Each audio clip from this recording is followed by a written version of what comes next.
अच्छा, तो कहने का मतलब क्या है कि समर स्लैम के लास्ट मैन स्टैंडिंग मैच में जो रोमन रेंज की विक्ट्री हुई है वो उनकी विक्ट्री नहीं है, जबकि ब्रॉक लेसनर के साथ इस मैच में गलत हुआ है। तो उसके बारे में हम लोग बात करने वाले हैं इस वीडियो के अंदर। क्या WWE ने कुछ बॉच किया इस मैच के अंदर। लेकिन उससे पहले गाइस बात करते हैं इसी मैच के बारे में कि इस मैच के प्रोड्यूसर कौन है, यानी कि इस मैच को किसने प्रोड्यूस किया। अब ये मैच अपने आप में इतना कमाल का है, तो मैं आपसे कहा था कि मैं आपको बताऊंगा आने वाली वीडियो के अंदर कि कौन इसका प्रोड्यूसर है। तो गाइस माइकल हेस ने इस मैच को प्रोड्यूस किया है।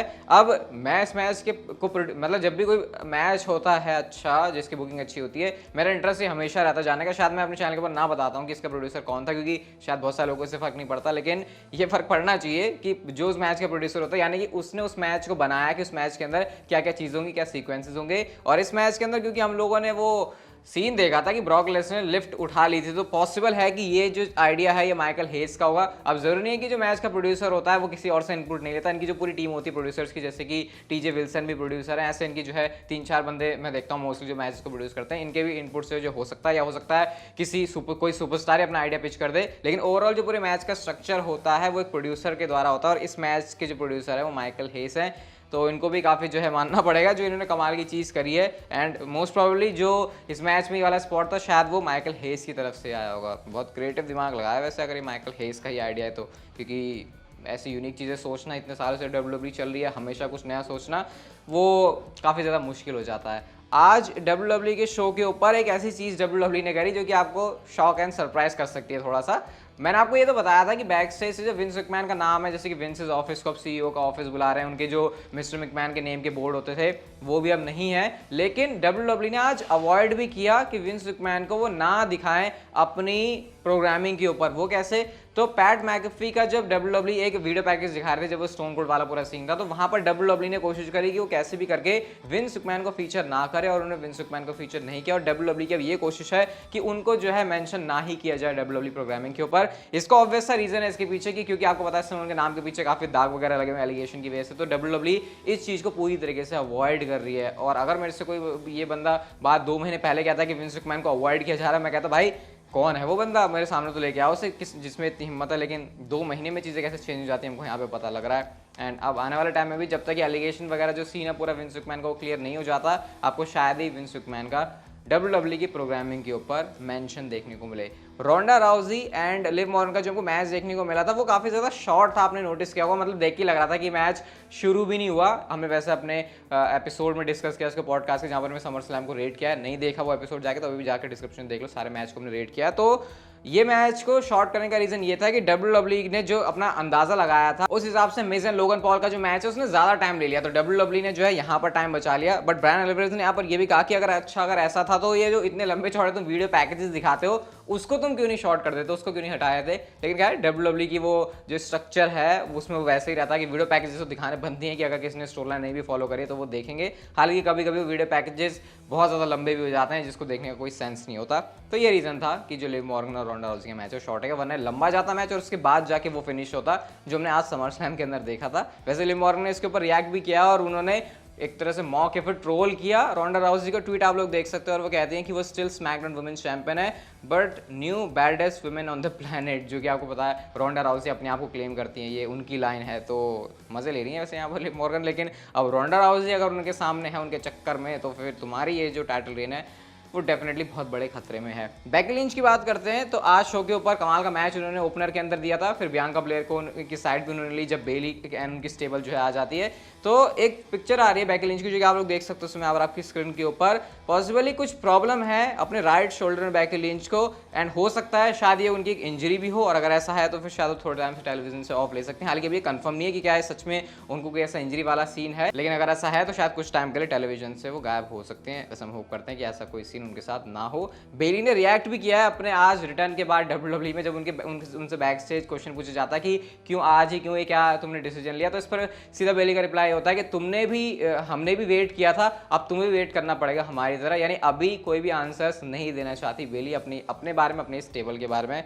चलो इस चीज़ को भी थोड़ा सा सस्पेंस बना के रखना है, आने वाले इस वीकली शोज के अंदर हमको ये सारी चीज़ें समझ में आ जाएंगी। लेकिन बढ़िया लग रहा है, एकदम फ्रेश फीलिंग आ रही है आज के बाद समर स्लैम को देखने के बाद कि विमेंस रोस्टर के अंदर कुछ ऐसा जान सी फूक दी है। And all credit goes to the game triple H. Next story की बात करते हैं तो भाई रोमन रेंस ने हमारे जो है 700 दिन पूरे कर लिए हैं as universal champion. And guys ये चीज़ तो 700 दिन की हो गई, वो तुमको पता ही थी कि हो जाएगी समर स्लैम होने के बाद, लेकिन एक ऐसी चीज रोमन रेंस करने वाले हैं जो कि 1986 से WWE के अंदर नहीं हुई है, और वो है टॉप चैंपियन रहना 2 साल तक। लास्ट टाइम WWE के अंदर ये चीज हुई थी 1986 में, जो कि हल्क हॉगन ने करी थी, तो उस चीज को हुए अब जो है 36 साल हो जाएंगे। तो अगर अगले महीने जो कि अब जाहिर है रोमन रेंस, अब तो उनका डिफेंस जो है क्लैश एट द कैसल के अंदर ही है, उससे पहले रोमन रेंस के 2 साल जो है 30 अगस्त को उन्होंने चैंपियनशिप जीती थी, तो तब तक जो है उनके ऐसे रेंज जो है वो पूरा हो जाएगा, और 2 साल भाई रोमन रेंस हो जाएंगे WWE के अंदर चैंपियन, और 2 साल ऐसे लगातार कोई भी चैंपियन रहा 1986 से। तो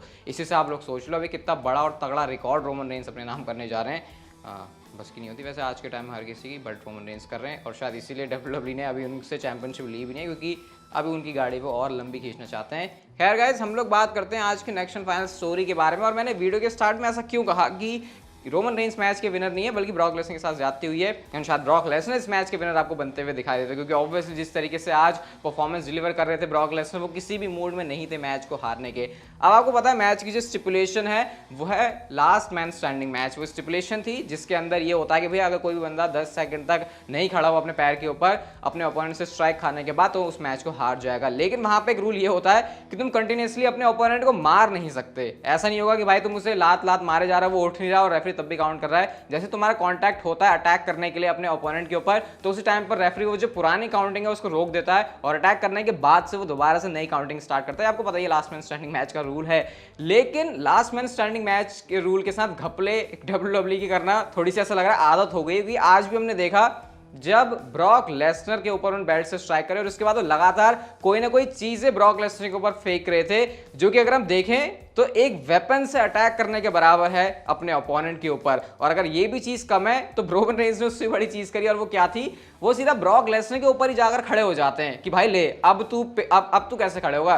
तो ये तो वही बात हो गई कि भाई तुमने अपने ओपोनेंट को लिटा दिया और उसके जो है दोनों कंधों पर पैर रख दिए, और तुम उसे खड़े नहीं होने दे रहे हो। जैसे कि अगर कोई बिल्कुल जायंट सुपरस्टार है तो वो किसी छोटे हाइट के सुपरस्टार के साथ ऐसे कर सकता है, और डेफिनेटली ऐसा रूल तो होता नहीं लास्ट मैन स्टैंडिंग मैच का। इवन गाइज इस चीज को अच्छी तरीके से फैंस ने तो नोटिस किया, लेकिन केविन ओवंस ने भी अपनी कहानी से जोड़ के इसको ट्रोल कर दिया। आपको याद होगा हमको केविन ओवंस और रोमन रेंस का भी लास्ट मैन स्टैंडिंग मैच देखने को मिला था, जब रोमन रेंस का हैंडकफ खुलता नहीं है तो रेफरी ने काउंट करना ही बंद कर दिया, क्योंकि WWE को इस मैच में जो रिजल्ट है वो रोमन रेंस के फेवर में निकालना था।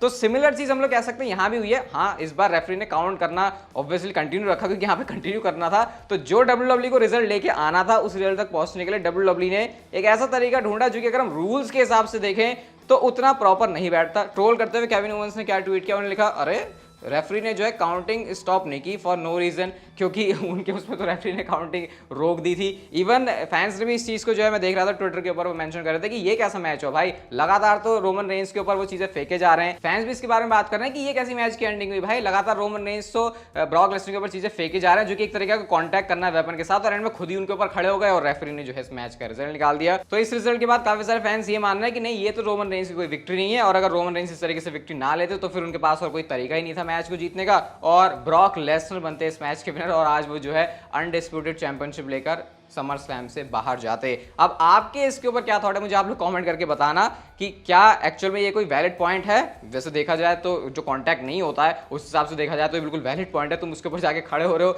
वो थोड़ा सा सेंस बनाता हुआ नहीं दिखाई दे रहा। बट फिर एक दूसरे पॉइंट पर देखे तो ये देख के ऐसा भी लग रहा है कि ये तो बिल्कुल चीज़ों में घुस के जाने वाली बात हो गई, कि हाँ बिल्कुल ही तुम ऐसे घुस रहे हो। WWE को जो आउटकम निकालना होता है उस तक पहुंचने के लिए वो कोई भी सहारा ले लेती है, और आज भी WWE ने वैसे ही किया जैसे कि इतने सालों से करते हुए आ रही है। कमेंट करके मुझे बताना इसके ऊपर आपके क्या थॉट्स हैं। लेकिन आज की वीडियो यहाँ तक की थी, आज ऑलरेडी 2 वीडियो और अपलोड हुई है चैनल के ऊपर, उसे भी जाके देख लेना।